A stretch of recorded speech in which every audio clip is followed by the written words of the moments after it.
নাকাশিপাড়ায় কংগ্রেস নেতা ও ছেলে খুন, গ্রেফতার করা হয়েছে তৃণমূল পঞ্চায়েত প্রধান সহ দুজনকে। পুলিশের জালে হরনগর গ্রাম পঞ্চায়েতে তৃণমূল প্রধান ফতেমা বিবি। পালাবদলের পর গ্রেফতার হন ফতেমা বিবির স্বামী তৃণমূল নেতা জব্বার শেখ। ফতেমা বিবির বিরুদ্ধেই বাবা ছেলেকে খুনের অভিযোগ তোলে পরিবার। গতকাল রাতে বাড়ি ফেরার পথে বাবা ও ছেলেকে গুলি করে কুপিয়ে খুন করার অভিযোগ। খুন হন আনিসুর রহমান ও তার ছেলে আবু সুফিয়ান রহমান। আনিসুর রহমান নাকাশিপাড়া ব্লক কংগ্রেসের প্রাক্তন সভাপতি। বেথুয়া টহরি থেকে বাড়িতে ফিরছিলেন গাড়ি করে বাবা ও ছেলে। ফেরার পথে নাগাদি রেলগেটের কাছে সশস্ত্র দুষ্কৃতীদের হামলা। বাবা ছেলের গাড়ি আটকে এলোপাথারি কোপানো হয়, পরপর গুলিও চালানো হয়। বেথুয়া টহরি স্টেট জেনারেল হাসপাতালে নিয়ে গেলে মৃত ঘোষণা করা হয় তাদের।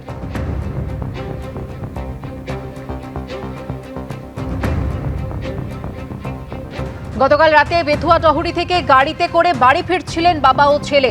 গাড়ির ছবি আপনারা দেখেছেন, কিন্তু যে জায়গায় ঘটে এই ঘটনাটি, যেখানে নাগাদি রেলগেট রয়েছে, সশস্ত্র দুষ্কৃতীরা হামলা চালায়, বাবা ছেলের গাড়ি আটকে এলোপাথারি কোপানো হয় এবং পরপর গুলিও চলে, সেই এলাকা ঘিরে রাখা হয়েছে।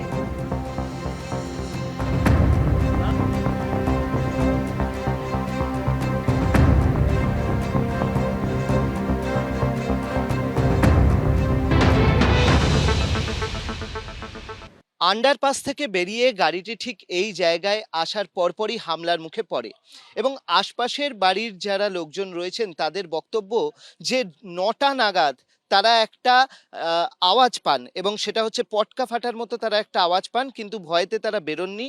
পরবর্তী সময়ে আনিসুর রহমানের কোনো এক আত্মীয় তিনি এসে এখানে যখন কান্নাকাটি করছিলেন সেই আওয়াজ শুনে তারা বাইরে আসেন এবং তখন দেখেন যে আবু সুফিয়ান, তাকে বলা হচ্ছে সে তখনও বেঁচে রয়েছে এবং তাকে তখন একটি বাইকে করে কোনো স্বাস্থ্যকেন্দ্রে নিয়ে যাওয়ার চেষ্টা হচ্ছিল।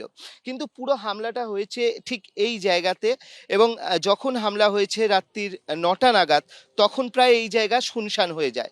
এবং এই জায়গাটার একটা সুবিধে হচ্ছে যে এখানে যদি কোনো গাড়ি আন্ডারপাসে ঢোকে ঠিক ওপাশ দিয়ে আন্ডারপাসে ঢুকবে এবং রাস্তার এপাশ থেকে কিন্তু দেখা যাবে যে কোনো গাড়ি আন্ডারপাসে ঢুকলো, যে গাড়িটা আন্ডারপাসে ঢুকলো তার মানে সেই গাড়িটা এখান দিয়ে বেরোবে। প্লাস এখানে আমরা দেখতে পাচ্ছি এই যে পাটকাঠির পুরো স্তূপ রয়েছে এখানে, এই পাটকাঠির যে স্তূপ রয়েছে তার আড়ালে কিন্তু যে কেউ পাটকাঠির এই যে স্তূপ রয়েছে তার আড়ালে লুকিয়ে থাকতে পারে। অর্থাৎ একদিকে অন্ধকার শুনশান, এখানে অধিকাংশ মানুষজন ঘরে ঢুকে গিয়েছেন, এখানে পাটকাঠি রাখা রয়েছে। এই পুরো জায়গাটা কিন্তু একটা পরিকল্পনা মাফিক বেছে নেওয়া হয়েছিল, এমনটাই মনে করছেন তদন্তকারীরা। যেখানে এই ঘটনা ঘটে সেই এলাকার ছবি আপনারা দেখলেন এবং এই খুনের পেছনে পরিকল্পনা রয়েছে এমনটাই মনে করছেন তদন্তকারীরা। আনিসুর রহমান কংগ্রেস নেতা এবং তার ছেলে আবু সুফিয়ান রহমান, যাদেরকে গুলি করে কুপিয়ে খুন করা হয় গতকাল রাতে, তারা বাড়ি ফিরছিলেন গাড়ি করে। নাকাশিপাড়ায় কংগ্রেস নেতা এবং তার ছেলেকে খুনের ঘটনা, আর এই ঘটনাতেই গ্রেফতার করা হয়েছে তৃণমূল পঞ্চায়েত প্রধান সহ দুজনকে। হরনগর গ্রাম পঞ্চায়েতে তৃণমূল প্রধান ফতেমা বিবিকে গ্রেফতার করা হয়।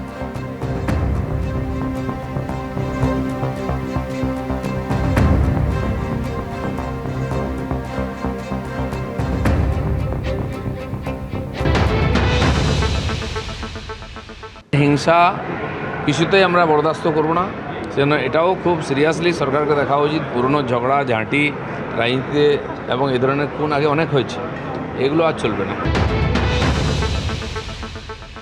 তীব্র নিন্দা করছি। এখন কথা হলেই তৃণমূলের পঞ্চায়েত প্রধান, এবার দেখতে হবে সেই তৃণমূলের সে এখন ভালো তৃণমূলে চলে গেছে কিনা। দোষ পেয়ে গেলেই সেটা থেকে যাবে তৃণমূলে, আর ভালো হলে সেটা চলে যাবে চাটনে। এটা তো হতে পারে না। পুলিশ কি করছে? তৃণমূলে যখন সরকার ছিল তখন কি বলা হতো অস্ত্র এলো থেকে? কেন খুন হবেন দুজন? কেন বাবা ছেলে খুন হবেন?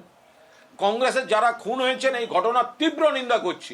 তৃণমূল মেরেছে, তৃণমূল নিজে মার খেয়ে কোণঠাসা। হয় বিজেপি নয় ভালো তৃণমূল বলে যাদেরকে দেখানো হচ্ছে, ভালো তৃণমূলকে কোথাও কোথাও আড়াল করা হচ্ছে। আমরা ঘটনার তীব্র বিরোধিতা করছি, নিন্দা করছি। যে বা যারা যে দলেরই হোক তাদের অ্যারেস্ট করা হোক।